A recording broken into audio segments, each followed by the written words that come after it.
Hello student, welcome back to our channel R N. Education foundation. तो आज से start होने जा रहा है क्लास 10th का मैथमेटिक्स 2 का कंप्लीट लेक्चर सीरीज। तो मैं लेके आया हूँ आपके लिए क्लास 10th का मैथमेटिक्स 2 चैप्टर नंबर 1 सिमिलैरिटी। हम आज से स्टार्ट करेंगे बेसिक कॉन्सेप्ट से, क्योंकि बेसिक कॉन्सेप्ट आना बहुत ही ज़्यादा ज़रूरी है। बहुत बच्चों को बेसिक कॉन्सेप्ट समझता ही नहीं है, तो इसलिए इनको चैप्टर्स में क्या होता है, प्रॉब्लम आता है। तो हम क्या करेंगे, एकदम बेसिक से स्टार्ट करेंगे इस चैप्टर को। ये लेक्चर नंबर 1 है हमारा। पहले हम क्या करेंगे, बेसिक कॉन्सेप्ट चालू करेंगे, उसको अच्छे से ख़त्म करेंगे। एक बार हमारा बेसिक कॉन्सेप्ट हो गया तो हम क्या करेंगे, प्रैक्टिस सेट पे आ जाएंगे। एक बार बेसिक कॉन्सेप्ट अगर आपने अच्छे से कर लिया तो आपका 90% प्रॉब्लम जो है वो आप खुद से सॉल्व कर सकते हो एंड उसको समझ सकते हो एंड उसको समझने में आपको दिक्कत नहीं आएगा। तो बेसिक कॉन्सेप्ट बहुत ही ज़्यादा ज़रूरी रहता है बच्चों को आना, जो क्या होता है बहुत से टीचर्स नहीं बताते। मैं क्या करूँगा, आपको एकदम बेसिक कॉन्सेप्ट से चालू करूँगा और धीरे धीरे हम क्या करेंगे, आगे लेक्चर में बढ़ते जाएंगे। तो हम क्या करेंगे, एकदम बेसिक कॉन्सेप्ट से स्टार्ट करेंगे।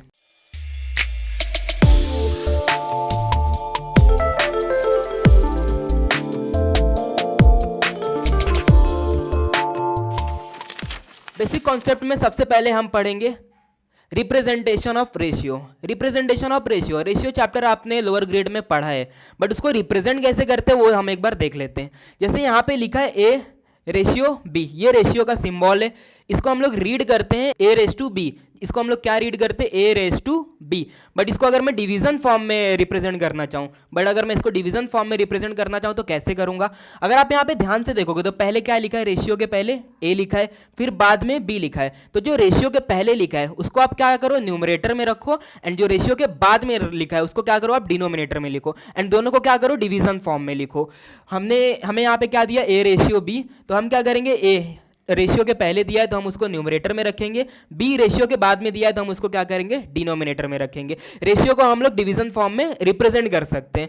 तो रेशियो को रिप्रेजेंट करने का तरीका क्या है, एक आपका टर्म रहेगा जो न्यूमरेटर में रहेगा, एक जो टर्म रहेगा आपका डिनोमिनेटर में रहेगा। तो हम इस चैप्टर में रेशियो को कैसे रिप्रेजेंट करेंगे, डिवीजन फॉर्म में करेंगे, ए डिवाइड बाई बी। सेकेंड है आपका segment length between two parallel lines. Length between two parallel lines, इसका मतलब क्या है, आप यहाँ पे देख सकते हो इस डायग्राम में, यहाँ पे दो पैरेलल लाइन है, एक आपका लाइन एल है एंड सेकंड लाइन आपका क्या है, एम है। यहाँ पे मैंने कुछ परपेंडिकुलर लाइन बनाए हैं। किसको परपेंडिकुलर है, line L and line M को। Line L and line M क्या है, मेरे पैरेलल लाइन से। यहाँ पे आप देख सकते हो ए बी जो सेगमेंट है मेरा वो क्या है, परपेंडिकुलर है। यहाँ पे आप देख सकते हो सी डी, ये क्या है मेरा, परपेंडिकुलर है किसको, line L and line M को। इसी तरीके से ई एफ बी मेरा क्या है, परपेंडिकुलर है किसको, line L and line M को। तो यहाँ पे मेरा कॉन्सेप्ट क्या बोलता है, segment between two parallel lines. Segment between two parallel lines मतलब ए बी मेरा एक सेगमेंट है, सी डी एक मेरा सेगमेंट है, ई एफ मेरा एक सेगमेंट है। याद रखना ये जो सेगमेंट मैंने लिया ये परपेंडिकुलर होना चाहिए दोनों लाइंस को। अगर ऐसा कुछ है, segment between two parallel lines are equal in length, मतलब ए बी का जो भी लेंथ रहेगा वो किसके इक्वल रहेगा, सी डी के इक्वल रहेगा, एंड सी डी का जो भी लेंथ रहेगा वो किसके इक्वल रहेगा, ई एफ के इक्वल रहेगा। तो मतलब यहाँ पे हमें तीन सेगमेंट दिख रहा है, तो ये तीनों सेगमेंट क्या रहेंगे, आपस में एक दूसरे को इक्वल रहेंगे। A B equal to C D equal to E F. तो यहाँ से मैं क्या कंक्लूड कर सकता हूँ, ए बी सेगमेंट मेरा किसके इक्वल है, सी डी के। तो यहाँ पे मैं लिखूंगा A B equal to C D, and C D मेरा किसको इक्वल है, ई एफ को। ए बी भी मेरा किसको इक्वल होगा, ई एफ को। तो यहाँ पे मैं क्या लिखूंगा, A B equal to C D and C D equal to E F. तो ये आपको याद रखना है, segment between two parallel lines are equal in length. Third है हमारा area of triangles. Area of triangles आपने लोअर ग्रेड में पढ़ा है कि एरिया ऑफ ट्राइंगल होता क्या है। एरिया ऑफ ट्राइंगल होता क्या है, half into base into height. But दिक्कत कहाँ पे आती है कि बेस किसको लेना है एंड हाइट किसको लेना है। तो मैं आपको बताता हूँ बेस किसको लेना है एंड हाइट किसको लेना है। तो पहले आपको यहाँ पे एक ट्राइंगल दिख रहा होगा ए बी सी, ये आपका जनरल ट्राइंगल का रिप्रेजेंटेशन है ए बी सी। तो हमें इसका फॉर्मूला पता है, क्या होता है, half into base into height. ये हमारा क्या होता है, एरिया ऑफ ट्राइंगल का फॉर्मूला होता है। ये क्या होता है, हमारा एरिया ऑफ ट्राइंगल का फॉर्मूला होता है। लेकिन अगर मैं इस वाले ट्राइंगल की बात करूं, एक्यूट एंगल ट्राइंगल, इसको हम क्या बोलेंगे, acute angle triangle. Triangle A B and C. पहले हम देख लेते कि एरिया को रिप्रेजेंट कैसे करते। एरिया को रिप्रेजेंट कैसे करते पहले वो देखते। पहले हम क्या करेंगे, इस ट्राइंगल का नाम देंगे। ट्राइंगल का नाम क्या दिया, ए बी सी। हम क्या लिखेंगे यहाँ पे, ए बी सी, एंड हमें बताना है कि ये ए बी सी क्या है, ट्राइंगल। तो हम क्या करेंगे, इसके पहले एक ट्राइंगल का सिंबल बनाएंगे। तो ये हमने किसको रिप्रेजेंट कर दिया, ट्राइंगल एबीसी को हमने क्या किया, रिप्रेजेंट कर दिया। बट हमें क्या करना है, इसका एरिया लिखना है। तो हम क्या करेंगे, ट्राइंगल एबीसी के जस्ट पहले हम क्या करेंगे, कैपिटल ए लिख देंगे। अब ये कैपिटल ए रिप्रेजेंट क्या कर रहा है, कैपिटल ए आपका रिप्रेजेंट कर रहा है कि ये एरिया है, किसका एरिया है, ट्राइंगल ए बी एंड सी का। तो हम क्या करेंगे, ट्राइंगल के एरिया को इस फॉर्म में रिप्रेजेंट करेंगे। ए एरिया को रिप्रेजेंट कर रहा है, ट्राइंगल शेप क्या रिप्रेजेंट कर रहा है कि हम ट्राइंगल का बात कर रहे हैं, एंड ए बी सी इस ट्राइंगल का नाम है।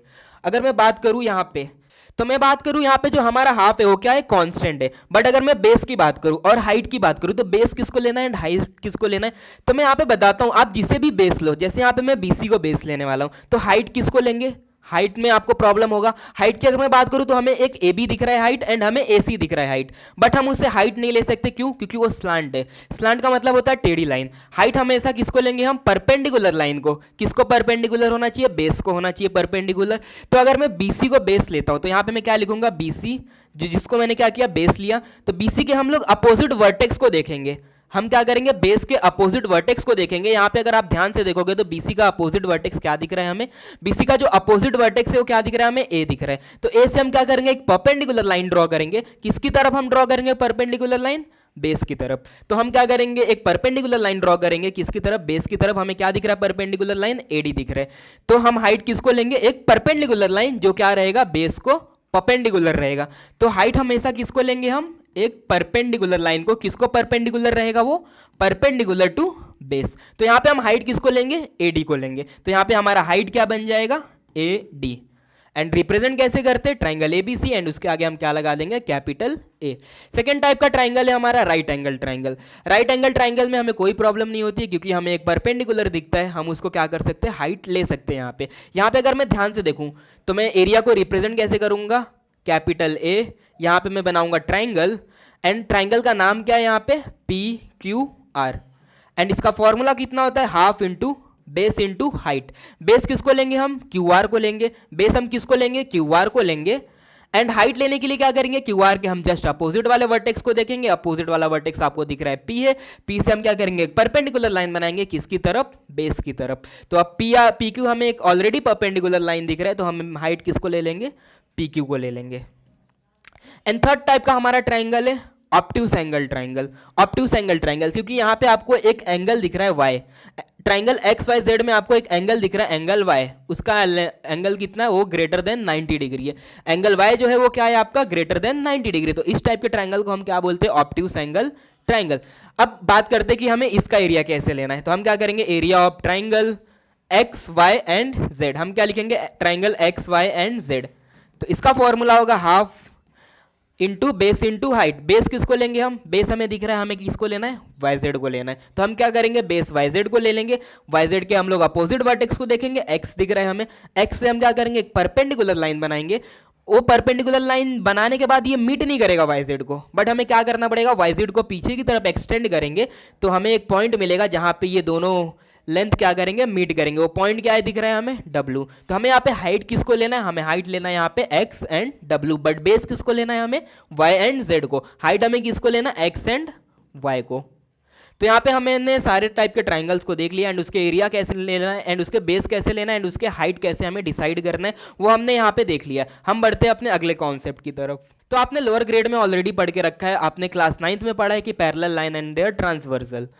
Parallel line and their transversal. अब इसमें कुछ कुछ कॉन्सेप्ट है कि अल्टरनेट एंगल क्या होते हैं, करस्पॉन्डिंग एंगल क्या होते हैं, एंड वर्टिकली अपोजिट एंगल क्या होते हैं। बहुत सारे कॉन्सेप्ट है, बट हमें उनकी जरूरत नहीं है। हमें जितनी जरूरत है हम यहाँ पे पढ़ लेंगे।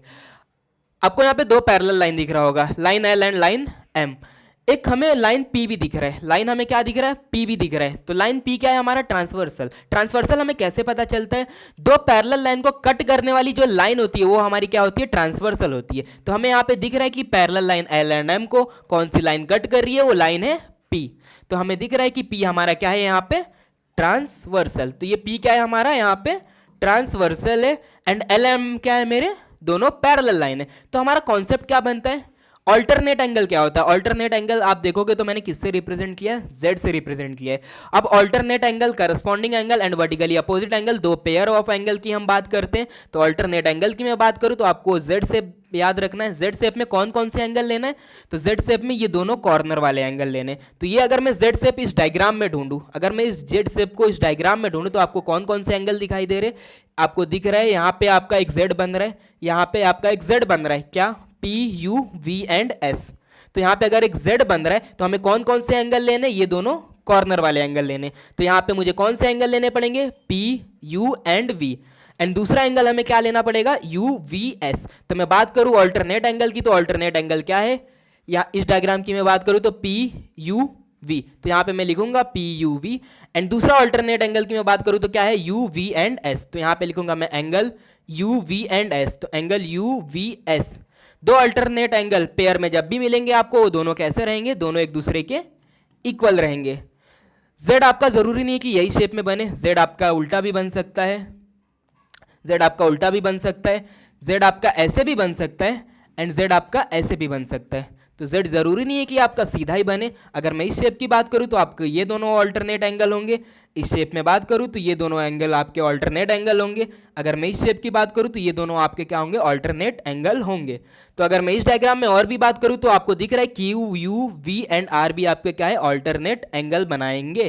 तो ये दोनों एंगल क्या होंगे, आपके ऑल्टरनेट एंगल फॉर्म करेंगे।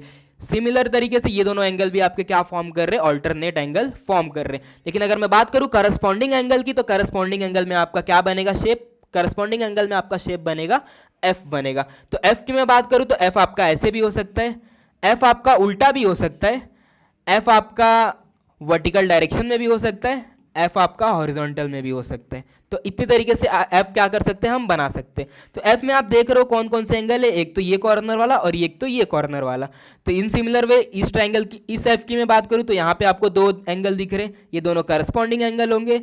यहाँ पे आपको दो एंगल दिख रहे जो कि आपके करस्पॉन्डिंग एंगल होंगे, यहाँ पे आपको दो एंगल दिख रहे, ये आपके करस्पॉन्डिंग एंगल होंगे। तो अगर मैं इस शेप की बात करूँ तो यहाँ पे आपको कौन से करस्पॉन्डिंग एंगल दिखने को मिलेंगे, तो आप यहाँ पे ध्यान से देखोगे तो Q U V S and W क्या फॉर्म कर रहे हैं, आपके एफ फॉर्म कर रहे हैं।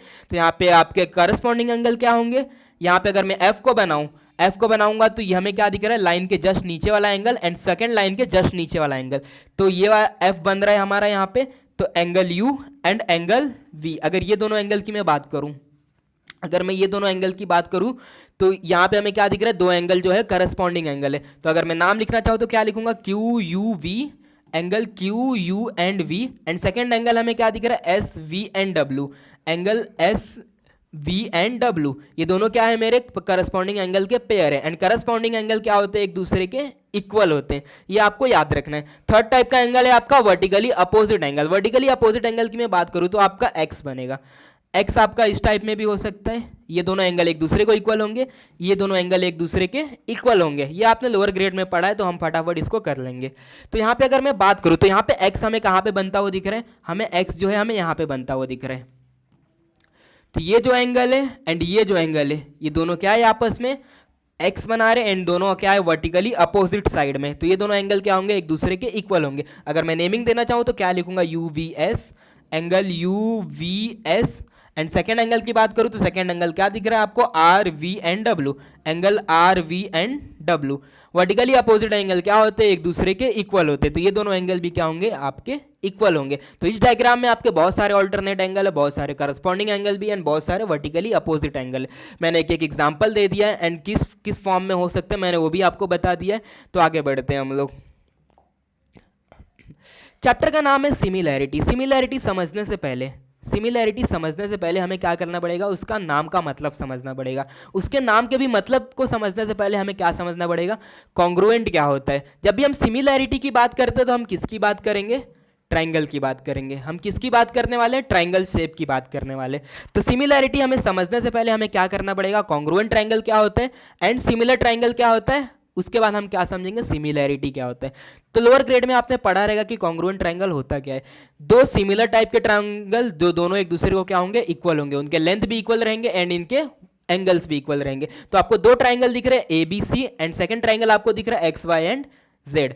तो इनके जो करस्पॉन्डिंग साइड्स होते हैं, करस्पॉन्डिंग साइड्स का मतलब है ए बी को मैं लूंगा एक्स वाई के साथ में, बी सी को मैं लूंगा वाई जेड के साथ में, एंड ए सी को मैं लूंगा एक्स जेड के साथ में। तो ये आपके क्या है, करस्पॉन्डिंग साइड्स है। वैसे ही करस्पॉन्डिंग एंगल की बात करूं तो क्या होंगे, A X, B and Y, C and Z, ये आपके क्या होंगे, करस्पॉन्डिंग एंगल्स होंगे। तो आपको दिख रहा है A B and X Y, ये दोनों क्या होंगे, साइड एक दूसरे को इक्वल होंगे। वैसे ही B C and Y Z क्या होगा, एक दूसरे को इक्वल होगा। तो side A C and side X Z क्या होगा, एक दूसरे को इक्वल होगा। एंड साइड BC किसको इक्वल रहेगा, YZ को इक्वल रहेगा। तो आपको यहाँ पे थर्ड साइड भी इक्वल दिख रहा है। वैसे ही आपको एंगल की मैं बात करूँ, एंगल BAC, इस एंगल की मैं बात कर रहा हूँ, वो किसके इक्वल रहेगा, angle YXZ। Angle A and angle x क्या है, हमारे करस्पॉन्डिंग एंगल है। वैसे ही अगर एंगल बी की मैं बात करूं तो एंगल बी का करस्पॉन्डिंग एंगल क्या दिख रहा है, करस्पॉन्डिंग एंगल आपको वाई दिख रहा है। तो angle ABC equal to angle X Y and Z, जो कि हमें यहाँ पे दिखाई दे रहा है। तो ये दोनों एंगल भी क्या होंगे, एक दूसरे को इक्वल होंगे। इन सिमिलर तरीके से angle C and angle Z भी क्या है, करस्पॉन्डिंग एंगल है। तो ये दोनों क्या रहेंगे, एक दूसरे के इक्वल रहेंगे। तो कॉन्ग्रुएंट ट्रायंगल कुछ इस तरीके के ट्रायंगल होते हैं जिसमें साइड एंड एंगल दोनों इक्वल रहते हैं। अगर मैं सिमिलर ट्रायंगल की बात करूं तो सिमिलर ट्रायंगल में आपको क्या दिख रहा है, एक ट्रायंगल ABC दिख रहा है एंड ट्रायंगल XYZ दिख रहा है। ट्रायंगल ABC आपका छोटा दिख रहा होगा ट्रायंगल, एंड ट्रायंगल XYZ आपको लार्जर साइज में दिख रहा होगा। बट अगर मैं इन सिमिलैरिटी की कंडीशन की बात करूं, तो क्या कंडीशन होना चाहिए, जो करस्पॉन्डिंग एंगल होते हैं जैसे angle A and angle X, ये दोनों इक्वल होने चाहिए। Angle B and angle Y क्या होने चाहिए, एक दूसरे को इक्वल होने चाहिए। Angle C and angle Z ये करस्पॉन्डिंग एंगल है, तो ये दोनों भी एक दूसरे को इक्वल होना चाहिए। तो अगर मैं यहाँ पे बात करूँ तो एंगल BAC किसके करस्पॉन्डिंग है, एंगल YXZ, ये दोनों एक दूसरे को क्या है, इक्वल है। तो हमें पहला कंडीशन मिल गया। वैसे ही एंगल B इक्वल रहेगा एंगल Y को, तो एंगल ABC इक्वल है एंगल XYZ को। इन सिमिलर तरीके से angle ACB equal to angle XZY। तो आपको तीनों एंगल करस्पॉन्डिंग में क्या रहेंगे, इक्वल रहेंगे। आपको यहाँ पे क्या दिख रहा है, कंडीशन थोड़ा बहुत डिफरेंट दिख रहा होगा, कौन सा, साइड के लिए। साइड की मैं अगर बात करूँ तो आपको कॉन्ग्रुएंट ट्रायंगल में आपको क्या दिखा, साइड भी क्या रहते, इक्वल रहते, करस्पॉन्डिंग साइड। बट यहाँ पे क्या है, करस्पॉन्डिंग साइड, सिमिलर की मैं बात कर रहा हूँ, सिमिलर ट्रायंगल में क्या होगा, जो करस्पॉन्डिंग साइड्स होंगे, करस्पॉन्डिंग साइड AB का क्या है, XY है, BC का करस्पॉन्डिंग साइड क्या है, YZ है, एंड AC का करस्पॉन्डिंग साइड क्या है, XZ है। इनके जो रेशियो रहते हैं वो क्या रहेंगे, इक्वल रहेंगे। तो AB का करस्पॉन्डिंग XY, अगर मैं इनका रेशियो लूँ तो क्या मिलेगा, AB अपॉन XY। जैसे मैंने बताया था कि आपको रेशियो डिवाइड के फॉर्म में लिखना है, तो आपको यहाँ पे रेशियो क्या दिख रहा है, डिवाइड के फॉर्म में दिख रहा है। फिर हमें क्या दिख रहा है, AC का करस्पॉन्डिंग क्या दिख रहा है, हमें XZ दिख रहा है। AC का करस्पॉन्डिंग हमें क्या दिख रहा है, XZ दिख रहा है। तो हम क्या लेंगे, रेशियो लेंगे, तो AC अपॉन XZ मिल जाएगा। वैसे हमें BC दिख रहा है, BC का करस्पॉन्डिंग क्या है, YZ दिख रहा है। BC का करस्पॉन्डिंग क्या दिख रहा है, YZ दिख रहा है। इनका रेशियो लेने के बाद हमें क्या दिख रहा है, ये तीनों इक्वल है। तो similar triangle and congruent triangle में डिफरेंस क्या है, दोनों में angle same, corresponding angle same रहते हैं, तो एंगल का कोई भी डिफरेंस नहीं है। बट साइड का डिफरेंस है, कॉन्ग्रुएंट ट्रायंगल में जो साइड्स रहते हैं करस्पॉन्डिंग साइड्स के इक्वल रहते हैं। बट सिमिलर ट्रायंगल में क्या होता है, जो साइड्स रहते हैं उनके जो करस्पॉन्डिंग साइड के रेशियो रहते हैं वो रेशियो में इक्वल रहते हैं। इसके बाद हम आगे बढ़ते हैं। हम आगे बढ़ेंगे तो हमें क्या पढ़ना, कुछ प्रॉपर्टीज पढ़ना है। हम स्टार्ट करने जा रहे हैं properties of ratios of areas of two triangle. Ratio of areas of two triangle का मतलब क्या है, हमें दो ट्राइंगल के एरिया का क्या लेना है, रेशियो लेना है। तो हमें पहले क्या करेंगे, let's find the ratios of areas of any two triangle. हमें दो ट्राइंगल दिख रहा है ABC एंड हमें सेकंड ट्राइंगल दिख रहा है PQR। अगर मैं इस ट्राइंगल की बेस की बात करूं तो BC दिख रहा है। हाइट फाइंड करने के लिए हम क्या करेंगे, BC के अपोजिट वर्टेक्स को देखेंगे जो कि A है।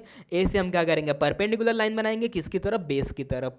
तो BC हमारा बेस बनेगा एंड AD क्या बनेगा, हमारा हाइट बनेगा। इसी तरीके से अगर मैं इस ट्राइंगल की बात करूं PQR में, हम बेस किसको लेंगे, QR को लेंगे। इसका अपोजिट वर्टेक्स आपको P दिख रहा है। P से हम क्या करेंगे, एक परपेंडिकुलर लाइन ड्रॉ करेंगे, किसकी तरफ, QR की तरफ। तो हमें PS क्या मिल जाएगा, हाइट मिल जाएगा। हाइट हमेशा क्या रहेंगे, हमारे परपेंडिकुलर रहेंगे। किसको परपेंडिकुलर रहेंगे, बेस को परपेंडिकुलर रहेंगे। तो हमारा पहला प्रॉपर्टी बोलता क्या है वो देख लेते हैं।